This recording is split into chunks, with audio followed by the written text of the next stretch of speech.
কুমিল্লা শহর থেকে মাত্র ২,০০০ টাকা হলে বাংলাদেশের most of the viral place মেরিঞ্জা valley থেকে ঘুরে আসতে পারবেন।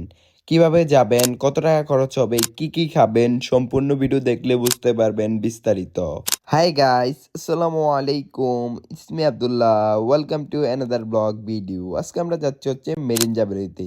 তার জন্য আমরা চলে আসলাম রাত্রেবেলা কুমিল্লা রেল স্টেশনে। ফাইনালি আমরা 10টার টিকিট কাটা শেষ। ফাইনালি আমাদের ট্রেনে চলে আসলো। জনপ্রতি টিকিটের মূল্য রাখাচ্ছে 200 টাকা করে। দীর্ঘ 3 ঘন্টার জার্নি শেষে আমরা চলে আসলাম চট্টগ্রাম রেল স্টেশন। এখন আমরা হচ্ছে নতুন ব্রিজ যাওয়ার জন্য একটা টমটম ভাড়া করে নিলাম। জনপ্রতি ভাড়া হচ্ছে 15 টাকা করে। আর আমরা এখন যাবো হচ্ছে চকরিয়া। দীর্ঘ 2 ঘন্টার জার্নি শেষে আমরা চলে আসলাম চকরিয়া বাজারে। এখন চকরিয়া বাজারে এসে আমরা এখন সকালে নাস্তাটা শেষ করে নিলাম।